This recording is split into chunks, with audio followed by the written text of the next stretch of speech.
안녕하세요. 온화 2기 제3조 시니어 참여자 홍석화입니다. 제가 2006년 초에 정년 퇴임을 하고 일본의 나가사키 현의 히라도라는 섬 3개월 체류 약속을 하고 그곳에 가서 주부들 10명 상대로 한국어를 가르치기 시작했습니다. 어느새 자꾸만 범위도 영역도 넓어지면서 솔직히 4년이 넘게 그곳에 머무르게 되었습니다. 한국어 물론이죠. 한국 노래, 한국 옷, 한국 음식, 한국 춤, 한국 고전 문학, 여러 가지 놀이, 무엇이든 한국어를 가르쳐 달라고 부탁하면 한 번도 거절한 적이 없이 제가 아는 범위에서 성의껏 열심히 뛰면서 그곳에서 살았어요. 그런데 제가 그렇게 푹 빠져 살면서 느낀 것이 내 일생에 이만큼 내가 열정적으로 시간을 쓰고 열정을 쏟았던 적이 없었던 것 같아요. 그래서 저는 저 나름대로 이것이 나의 인생의 가장 절정기, 황금기라고 생각하면서 2010년 초에 귀국하게 되었습니다. 돌아와서 아쉬운 것이 이와 같은 내가 겪었던 경험과 그 감상들을 우리 청년들에게도 한번 전해보고 싶었어요. 그 기회를 찾았는데 마땅치 않게 어느새 13년이라는 세월이 훌쩍 지나버렸어요. 때마침 오나를 만났습니다. 참 반가웠습니다. 온화의 그 프로젝트의 취지에 맞도록 우리 젊은이들에게 무엇을 좀 전달할 수 있을까를 생각하면서 아주 열정적으로 참여하게 됐습니다. 젊은이들을 만났을 때 너무 가슴이 뛰고 좋았습니다. 이것이 온화에 참여하게 된 동기이지만 한편으로는 이 젊은이들을 만나면서 제 인생도 제2의 젊은 세대, 젊고 푸릇푸릇한 그 시대로 변화하고 재탄생하고 싶었고요. 감사합니다.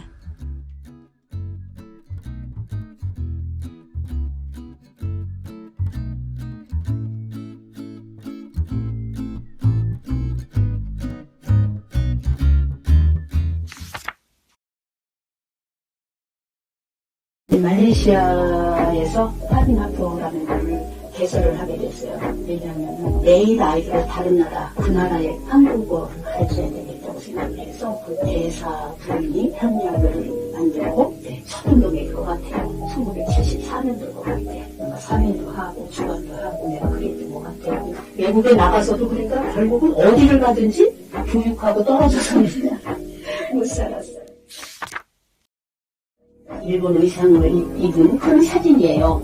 그런데 눈을 테이프로 이렇게 가렸어요. 그리고 아이 앞에 보이면서 이 사람을 어느 나라 사람이라고 생각하느냐라고 물었어요. 그랬더니 아이가 일본 사람이요. 왜? 기모노를 입었으니까요. 그럼 기모노를 입으면 다 일본 사람일까? 지금 야훈 선생님이 이걸 이렇게 입었어도 일본 사람이 될까요? 아니요. 아이들은 그렇게 말을 하지. 그래요. 맞아요. 옷이 그 나라 사람을 정한 건 아니에요. 그러면 뭐가 그 나라 사람이라고 규정하게 되는 거냐, 이런 걸 학생들한테 유도해서 생각이나 이런 걸 좀 높게 넓이 많이 이해할 수 있도록, 그래서 사이좋게 지낼 수 있도록 그런 걸 이야기하기 위한 초등학교에 갔을 때인데 밖에는 비가 오고 있어요. 그래서 체육시간 활동을 할 수가 없어서 선생님들이 걱정하고 있을 때 제가 아이들한테 윷놀이를 가르쳐줬어요. 윷이라는 것이 무엇인가, 독에 걸린 법.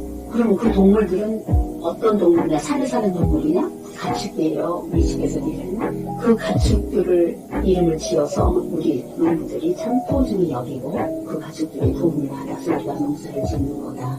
그거를 기본으로 해서 이 아이들한테 윷놀이를 가르쳐줬어요.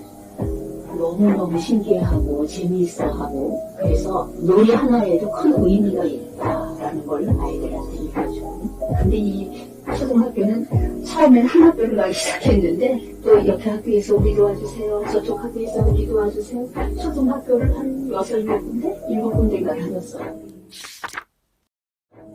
이 7개 학교에 가가지고 칠판에다 가운데다 태극기를 탁 붙이고 서 있으니까 내가 아주 대단히 애국자가 된 것 같고 그렇더라고요. 사실은 내가 거기 처음에 가게 된 동기가 한국어를 배우고 싶어 하는 주부들이 한 10여 명 있는데 좀 와서 가르쳐줄 수 없겠느냐라는 그 후쿠오카 총영사관의 교육담당 영사가 친분이 있는 사람인데 연락이 왔었어요. 내가 마침 퇴직을 했는데 나는 그때 복지관에 가서 한글 모르는 할머니들이 계셔서 할머니 할아버지한테 한글을 가르치고 있을 때였는데 처음에는 날 보고 한 달만 그러다 3개월만 그쪽에서 요청하길래 그래 3개월이야 뭐 설마 3개월까지 못 있겠나 하고 갔더니 사실은 그거보다 더 오랜 시간을 있다고 했지만 갔더니 한국어만 아니라 요리도 가르쳐달라고 그래서 나는 요리는 할 줄 모른다 그랬더니 선생님은 집에서 식사 준비를 누가 하세요? 그럼 내가 하지요. 내가 해먹습니다.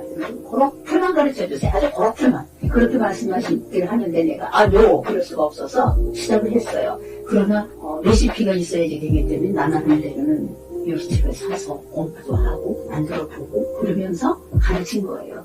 처음에는 김치담국에 배추 사오세요. 그랬더니 배추를 얼마나 두껍게 하나하나 잎이 두꺼운 배추 이런 거를 얼마나 큰지 하나 가면 바퀴만 해요. 그런 걸 사오니 그걸로 김치담국이가 너무 힘들더라고 고기김치를. 그래서 안 되겠다. 내가 좀 더 수고하고 내가 직접 뛰자. 그래서 마트에 같이 가서 이게 왜 이거보다 좋은지 하면서 한국 요리 어울리는 재료 선택 그런 걸 해주려고 해서 그 다음엔 좀 나았어요.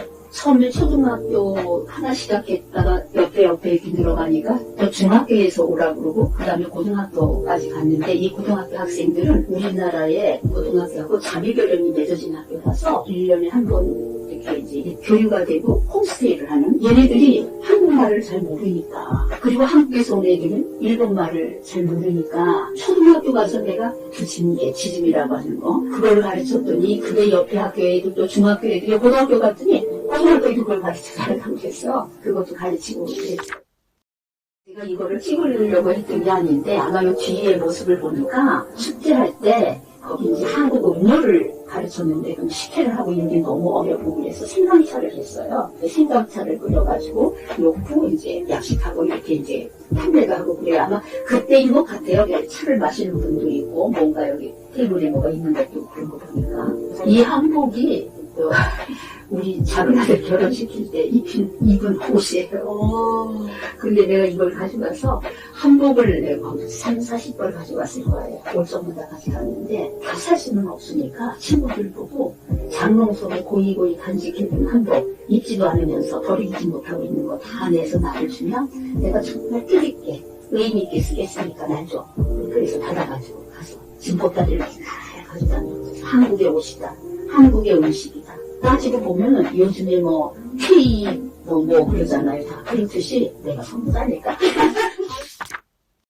여기 제4회 히라도 시민 생애학습 강연회 이렇게 돼 있죠. 제목이 뭐냐면 지구에서 들여다본 히라도 어린아이들의 미래를 위해서 어른들이 할 수 있는 일 어른들한테 좀 자극을 줘서 아이들을 좀 눈높이를 좀 높여줘야겠다 아마 이런 뜻이었나 봐요. 한국을 알리거나 좋은 뜻의 교육적인 거는 나는 한 번도 노를 해본 적이 없어요.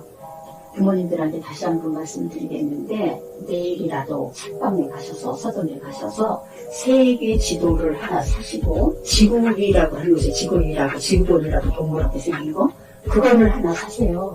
그래서 아이방에 가지고 일본이 어디 있는지 먼저 아이들한테 찾아보라고 일러주세요. 그러면 제가 한국 사람이니까 한국은 어디 있는가 그리고 미국은 애들이 좋아하는 아메리카는 어디 있는가 그럼 프랑스는 어디 있는가 이런 거를 애들한테 지구를 돌리고 세계를 펴놓고 그러면 일본이라는 나라가 그중에 히라도 근산이 얼마나 전부같이 작은 데입니다. 그러면서 지구에서 들여다본 히라도니까 히라도는 참 평화롭고 정말 경치가 너무 아름답고 공기도 맑고 사람들도 친절하고 저는 외국인으로서 히라도가 고향 같은 여기가 내 고향이었으면 좋겠다는 생각이 드는 만큼 좋아합니다. 그런데 히라도 시민이 나로 생각한다면 아닙니다. 나는 여기서는 안 살겠습니다. 이런 내용의 얘기를 부모님들한테 들려드리죠. 부모님들 좀 그러니까 그 사람들은 이제까지 한 번도 그런 생각을 해보지 않은 사람들이기 때문에 굉장히 충격이 컸을 거예요. 그런데 학생들, 공부하는 수강생들 보니까 아무래도 이게 좀 차가 있어서 분반합시다, 분반. 그 중간에 대해서 어떻게 외국어를 일주일에 한 번을 합니까? 적어도 3번은 해야 될 거 아닙니까? 그래서 횟수를 늘렸지. 그런데 일주일이 꽉 차더라고요. 그 다음에 이제 초등학교에서 불러대니까 이 초등학교 저도 초등학교 연다 낮에 또 거기는 가야 되고 이 사람들은 가면 요리 가면서 김치 담그는 거 가르쳐주지. 그러다 보니까 어릴 때는 점심을 굶고 다녔어요. 왜냐하면 이 학교에서 오전에 3시간, 4시간, 그리고 한 학년이 아니잖아요. 그럼 1학년, 2학년, 뭐 4학년이 있으면 자기들이 시간표를 짜서 학교를 한다든지 시켜서 한두 시간 시키면 오지 가고. 그러니까 점심부터 다녀도 배고픈 줄 알지. 이 사람들은 순종 전에 나왔던 사람들이에요. 일본 사람들도 효도 사상에 다 공감을 하기 때문에 쉽게 이해를 하는 거예요, 이 사람들이. 그 효행이라는 것에서 아주 절대적으로 지지를 하는 거기 때문에 하는데 하나도 어렵지가 않았어요. 영어로 번역하고 대사도 길면 이 사람들은 안 되잖아요. 근데 짧게 거의 참다다시피 동화책을 사가지고 가서 그걸 보고 애들이 이 사람들이 발음하기가 일단 또 좋아야 될 거 아니에요. 대본을 쓰고 조그만 테이프에다 내 목소리로 집어넣어가지고 집에 가서 자꾸 들으세요. 자꾸 들어. 발음 연습하세요. 처음에는 그러면 차라리 일본어로 할까? 내가 그랬었는데 그리고 여리들이 있어서 네, 한국어로 할게요. 그러는 거예요. 그래서 너무 고맙더라고. 연습하는 걸로 한 2달 이상, 한 3개월 이상 걸렸던 것 같아요. 근데 너무 고마운 게 인단수에 뭐 부분 던지는데 요즘 같으면 컴퓨터에 해서 뒤에 물이 철렁철렁 하는 그 바닷물을 할 수 있잖아요. 그걸 할 수가 없으니까 어떻게 했냐면 모조지 있지, 하얀 모조지. 그걸 4개를 이어 붙여가지고 거기다 바닷물을 그리고 있는 거예요. 내가 2006년에 가서 2016년까지 일본의 히라도라는 곳에 가서 한국어를 가르치고 한국의 문화, 한국의 역사, 한국의 요리 이런 것들을 전달하면서 히라도 시장이 감사장을 주셨어요. 일본 사람들이 감사장 주는 건 그렇게 많이 발광한 게 아니라서 나는 굉장히 막 개인들은 아주 명예롭고 나중에 우리 아이들이 우리 이제 손주들이 자라서 우리 할머니가 이런 걸 하셨구나 이런 감사장을 받으셨구나 그래서 나는 굉장히 자랑스러워요. 내가 오나에 와서 여러분들을 만난 것이 나의 지금 인생에 굉장히 중요한 시기가 됐어요. 오나 참석하고 중간에 내가 조금 힘들었던 때가 있었어요. 그랬는데 여러분들 덕분에 내 인생에 정말로 중요한 터닝 포인트가 됐어요. 여러분들 덕이에요. 여러분 만난 것이 나한테 행운이에요. 정말 고맙고 감사했어요. 감사합니다.